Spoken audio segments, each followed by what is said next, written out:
Welcome to Eye on the Tigers News. I'm Josh Yurden. Thanks for joining us today for the news we've been following for you.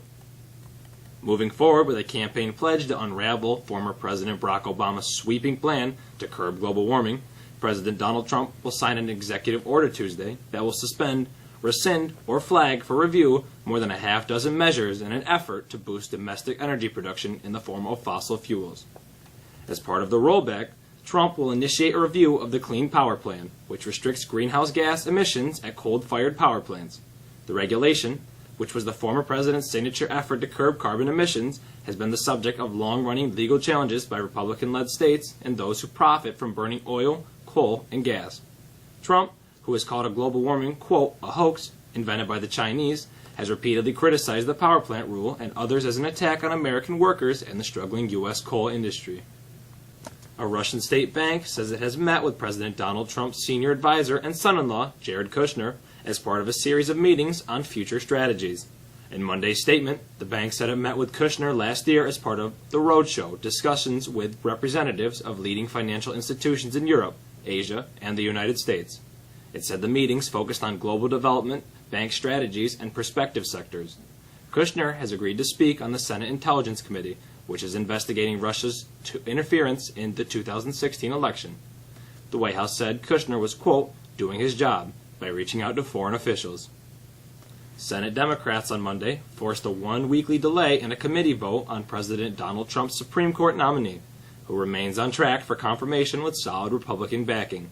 Senator Chuck Grassley, chairman of the Judiciary Committee, announced that, as expected, Democrats have requested a postponement. The committee vote on Judge Neil Gorsuch now will be held on April 3rd. Michigan and the city of Flint agreed Monday to replace thousands of home water lines under a sweeping deal to settle a lawsuit by residents over lead-contaminated water in the struggling community. Flint will replace at least 18,000 lead or galvanized steel water lines by 2020, and the state will pick up the bill with state and federal money, according to the settlement filed in federal court. It will be presented Tuesday to U.S. District Judge David Lawson for likely approval. More than 700 water lines already have been replaced and work is ongoing, but the agreement would rid Flint's roughly 100,000 residents of uncertainty over how to pay for the enormous task.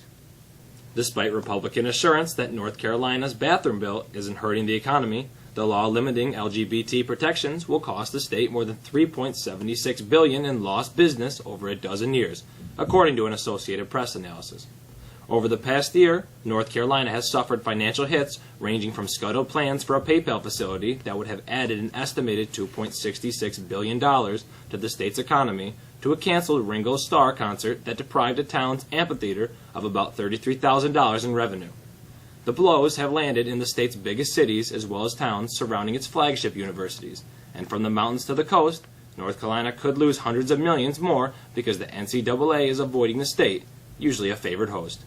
2 teenage girls were barred by a gate agent from boarding a United Airlines flight from Denver to Minneapolis on Sunday because they were wearing leggings, according to a spokesman for the airline. The girls, whose ages were not specified, were not allowed onto the morning flight because they were traveling under an employee travel pass that included a dress code. This dress code bars past travelers from wearing spandex or lycra pants such as leggings. The teenagers agreed to change their clothing and take a later flight, but the airline's action sparked a quick backlash on Twitter. We've seen some significant melting of the snowpack over the last few days as temperatures have creeped up to normal levels. What's in store for the rest of the week? Here's Mr. Sharp with the forecast.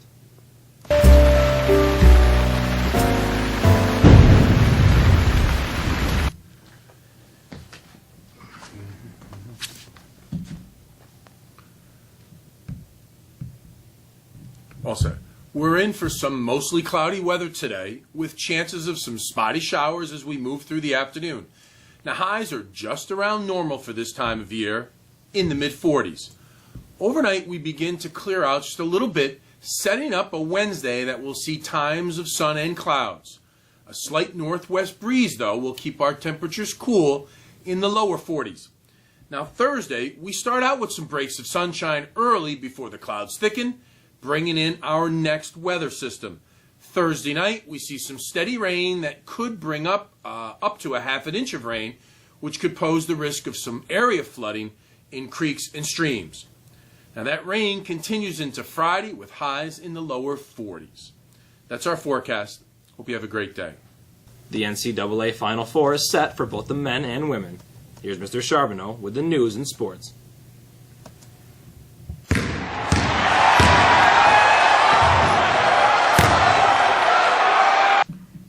Gino Auriemma and the UConn Huskies, well, they've been on an unprecedented Final Four run, making it their 10 straight years. This trip might have been the least expected of them all, though. With a trio of All-Americans lost to graduation last year, Auriemma had questions about this inexperienced group of Huskies. They answered every single one of them. Next up for the Huskies, who have won 111 consecutive games, is Mississippi State on Friday night in Dallas. Stanford, well, they face South Carolina in the other national semifinal, giving the Southeastern Conference 2 teams in the Final Four for the first time since 2008. The NCAA Men's Tournament Final Four, well, that's set with Gonzaga facing South Carolina and North Carolina matched up with Oregon. The semifinal games are set to tip off Saturday at 5 o'clock. Now, North Carolina is the only team with any Final Four experience and favored to win it all. Remember, they were runners-up to Villanova last year. The Tar Heels and Zags are the only number 1 seeds remaining. Sometime in the not-too-distant future, they will become the Las Vegas Raiders. Until then, likely in 2020, Mark Davis's team belongs to Oakland, at least for a little while. Sort of. NFL owners approved the Raiders' move to Las Vegas yesterday with a 31-1 vote at yesterday's league meeting. Miami was the lone dissenter. Davis insisted the club, his father, Hall of Fame owner Al Davis, built into a champion in Oakland and Los Angeles, should still be considered a part of the Bay Area community. And finally, if you're looking for a sure sign of spring, well, Major League Baseball is set to kick off its season this coming Sunday evening when the Giants are at the D-backs and the Yankees are in Tampa. That's it for sports. We hope you have a great day. That's it for us today. Check back with us tomorrow on Wednesday. Have a great day.